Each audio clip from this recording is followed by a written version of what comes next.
George fight. And don't get me twisted. Like, it ain't nothing but respect between me and George, especially coming from this way. But at the same time, I'm taking him as a man of his word. He wants the biggest challenge. I want the biggest challenge. So what's happening?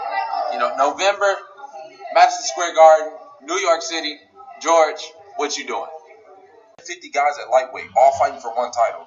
And the top 30 guys, we all know the top 30 guys can all be the champ. You got the same thing going on at welterweight. There's 150 guys. You know, you could split that up. You know, you got 100 guys at 165 that can make it. You know, you got guys like Jorge Masvidal, that Donald Cerrone, the guys that are kind of me included. You know, Nate Diaz, guys that are kind of stuck in the middle between that two.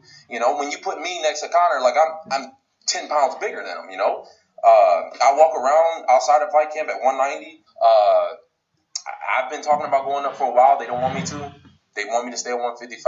I'm willing to do it. I'm a professional. So, you know, I'm a professional. I get it done, but they should definitely open up to 165. See, this is how you bring heat to the UFC, man. Shout out to Kevin Lee.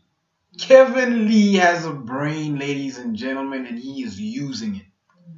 See, he just literally called out GSP on a fight that he literally carved out for the UFC.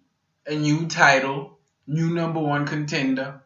He's been performing, aside from a minor loss, he's been performing stellar.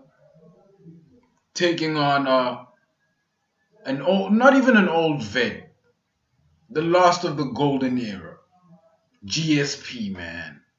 I can't see any problem with what he's saying, except one tiny issue. Dana White, man. He has to get through that big fish, that big whale that is Dana White, and he has to convince him that this is a good idea. On paper, it sounds very good. In practice, I don't know. Let's be honest, ladies and gentlemen.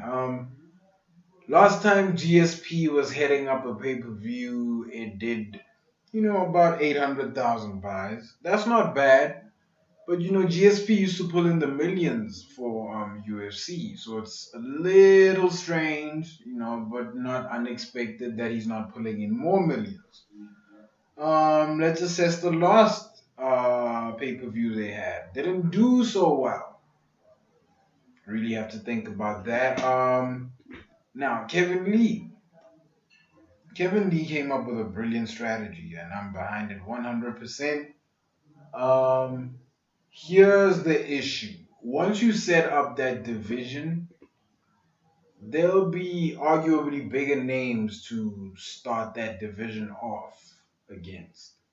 Nate Diaz versus GSP at a 165. Just for example, Nick, if he wanted to really come back and, take up that. Tyrone Woodley, I don't think he'll be able to make the weight cut. Maybe somebody else. Listen, the list goes on with names that can come back to make that fight even bigger than it already imaginatively is. Now, I really want it to happen against Kevin Lee. Simply because I'm a fan of Kevin Lee. I like what he's doing, man. It's a breath of fresh air as opposed to the hottest thing in the welterweight division, Kobe Covington. But yeah, Kevin Lee, man, I'm rooting for you. Let me know what you guys think. Like, comment, subscribe, and I am out. Joe Rogan, no disrespect to you or the 16,000 people in this arena, but I have a message for one man. John Jones, get your together. I'm waiting for you.